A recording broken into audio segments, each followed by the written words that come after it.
Comment ça se passe un mariage religieux musulman sans passer par 4 chemins? Je précise que le but de ces vidéos, c'est pas de faire un exposé sur le mariage. C'est comme si j'étais votre pote et que je vous racontais comment ça s'était passé pour moi pour que vous sachiez à quoi vous attendre. Une fois que toutes les conditions sont posées et que tout le monde est d'accord, de nouveaux concepts, les témoins et l'imam. Je vais commencer par les témoins parce que c'est peut-être la partie où moi j'ai eu le plus de mal pendant le mien. J'avais 2 sources aussi fiables l'une que l'autre, toutes les 2 savantes. D'un côté, l'une me disait qu'il fallait que mes témoins soient des hommes musulmans. De l'autre côté, mon imam considérait que si je n'avais que des femmes, et bah ça pouvait être des femmes. Je vais pas juger quelle information est vraie, quelle information est fausse. Je te conseille, si vraiment tu veux t'enlever tout stress possible, tu ramènes 4 hommes musulmans et voilà.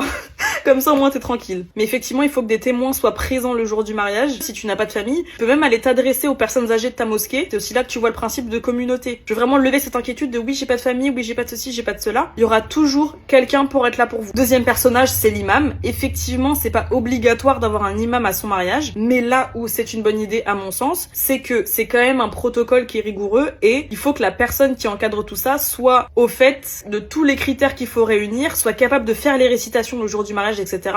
Et que souvent ce sont les imams qui ont ces compétences. Maintenant, si toi tu as quelqu'un qui n'est pas imam et qui peut faire ce rôle-là, c'est possible. Comment on s'adresse à un imam pour lui demander de nous marier? Bah en fait, tout simplement, moi je te conseille de dire au mec de s'en occuper. Tu vas me dire, c'est pas comme si on pouvait lui envoyer un SMS. Bah en vrai si. Le mari, il se déplace à la mosquée, il prend le temps de le rencontrer 5 minutes à la fin du prêche du vendredi, ou alors il trouve son numéro par l'intermédiaire de quelqu'un qui fréquente la mosquée ou quoi. Il se présente, il raconte sa situation, et l'imam il a l'habitude, et il y a vraiment pas de souci. Je vais partir du principe qu'il y a un imam parce que moi c'est comme ça que j'ai fait, donc c'est la situation que je connais. L'imam, il y a 3 choses qui l'intéressent. 1, c'est de vous connaître un minimum, il va pas non plus vous accompagner de manière très personnelle, mais de quand même savoir qui vous êtes, c'est important. 2, de savoir si toutes les conditions sont réunies, donc la dot, les témoins, le consentement, etc.